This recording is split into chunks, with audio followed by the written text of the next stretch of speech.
We're Evansville Sports 360 here talking with relief pitcher Kyano Cummings. Kyano, it's a pleasure to talk to you. Pleasure to talk to you. We love going back in time and talking to players about their earliest memories. What's your earliest memory of baseball? Oof. Earliest memory of baseball? Probably Little League. And yeah, first one to come to mind is me just coming up to the plate and attempting to hit a ball off a tee. It would probably be my first memory of baseball. First memory? Yeah. Now, who are some of the players that you admired growing up as a kid, and what was the team that you followed? With me being from New York, it's easy to fall into the shoes of being a Yankees fan. With that being said, I really followed Mariano Rivera and Derek Jeter. Obviously, those are obviously big idols to look at in the baseball realm. With Mariano Rivera, actually, I followed him for such a long time that it was awesome to finally meet him in person because Okay, that's interesting. in my college conference, his son was a starting pitcher for Iona. Okay. And we played against him, multiple times throughout my career in college, and occasionally his dad would be there. He would try to do whatever he could to cover up and stuff in the fan section or he would just park way out in the distance so that he wouldn't get the attention, obviously, that he would get in public places. But Right. It was really cool to meet him. Did you ever get a chance to talk to him, or just saw him? I just saw him.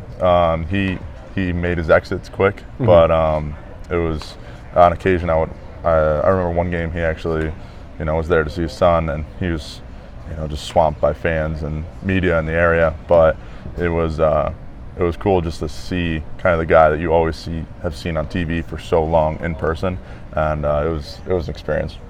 That's awesome. We're going to see Trevor Hoffman entered in the Hall of Fame, and of course Mariano is going to definitely be following him pretty much right after that. Yep. So now, going back to your college career, what are some of your greatest memories pitching with? It was Siena College. Siena College. What are some of your great memories from pitching there? Well, the big memory that I have there was my sophomore year. We had battled back from the losers bracket in our conference championship, and it was the first game of two to get the automatic bid into the NCAA regional. And I remember I came in with bases loaded, and Connor Panis, I believe he was drafted that year too, the best hitter on Canisius's team, was up, and I came in with 1 out, bases loaded.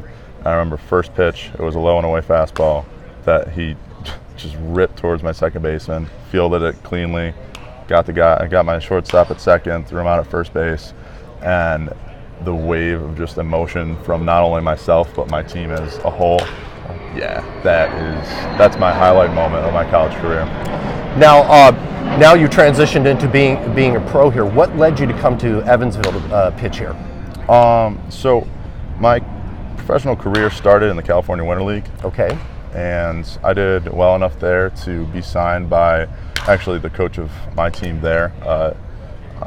He was the manager for the Southern Maryland Blue Crabs out of the Atlantic League. Okay. I signed with him, and I was there through spring training, and I think I got through 10 to a dozen or so games with them, and I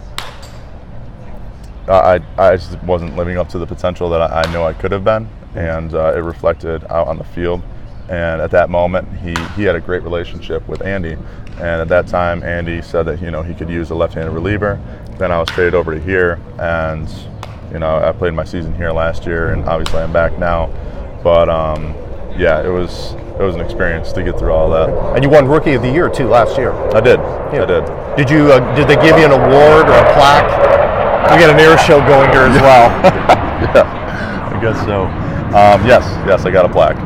That's really cool. Yeah. Now, as far as Andy as a manager, what is something that you expect that's important to you in the relationship that you would have with a manager? Truthfully, I've really been blessed with the managers that I've had, both between my Southern Maryland coach and Andy. I don't really know what a good thing to expect from a manager would be, but I can say that I would not want to play for anybody else besides Andy. You hear horror stories throughout the professional world at times with other managers, but to know that he always has your back in any situation it really relieves a lot of pressure in that sense. Don't get me wrong.